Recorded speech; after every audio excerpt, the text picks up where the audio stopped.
Hey guys, welcome back to another workout video. My name is Marianne and I am a critical care nurse. So before I throw on my scrubs, I like to throw some weight around because strong arms and stable shoulders don't just happen.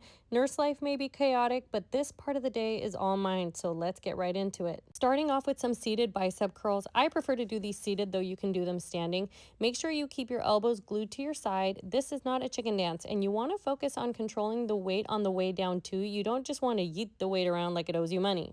And now we're moving on to incline shoulder rows. Set your bench at about 45 degrees and make sure your chest stays on the bench.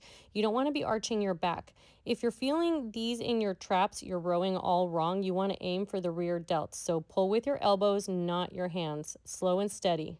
Now we're moving on to easy bar wide grip curls. The wide grip will target your outer biceps, and you want to do, again, slow and controlled movements. You don't want to swing this around. Lock in your core and curl with intent. No partial reps. Make sure you're doing it all the way up and all the way down.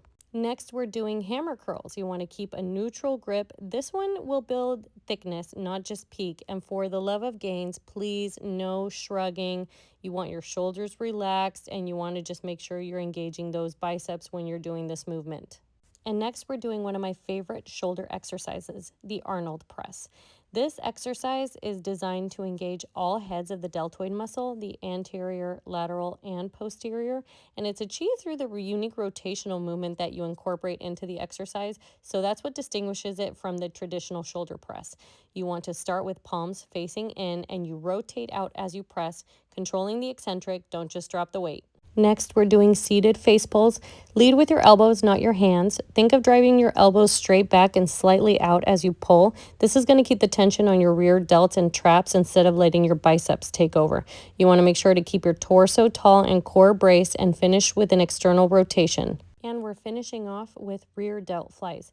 So set your shoulders first. Before lifting, I want you to retract and depress your scapula. So think shoulders down and back. This is going to keep the tension on the rear delt and prevents the traps from taking over. And you want to control the movement. So the goal is to sweep out with control, not to swing with the weights. And you want that squeeze when you're at that peak motion, and make sure that you're pausing for 1 to 2 seconds. And that's a wrap for this workout. Please go ahead and like, comment, save, and share if you enjoyed this workout video, and follow for more content. See you later, guys.